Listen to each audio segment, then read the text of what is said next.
La mattina mi alzo, penso a quanto ben di Dio abbiamo davanti, a quanto è bella la nostra Lessigna e inizio a pensare ai sapori, a cosa posso cogliere in queste giornate per poter inserire nel nostro menù quotidiano.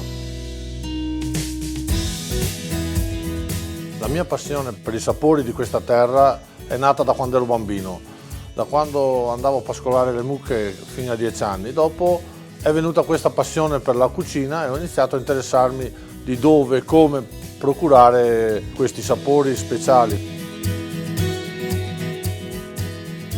Non è sempre facile trovare questi sapori e questi prodotti perché ci sono sempre meno produttori, perché diventano anziani, perché ce ne sono sempre meno che hanno la passione per queste autenticità.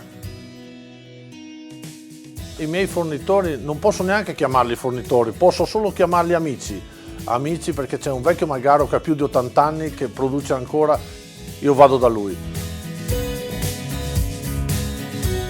Ho un amico che ha una cantina di salami che è stupenda e lì vai lì, ci metto dentro il salame, tante volte lo facciamo assieme perché è bello viverla questa produzione per poter trasmetterla più sinceramente.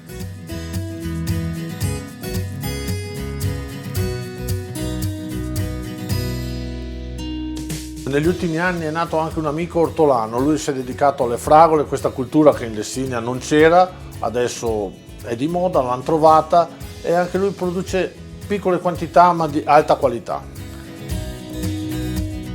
Si vive di sapori della Lessigna? Sì che si vive di sapori della Lessigna e con orgoglio si vive di sapori della Lessigna e bisogna trasmetterli.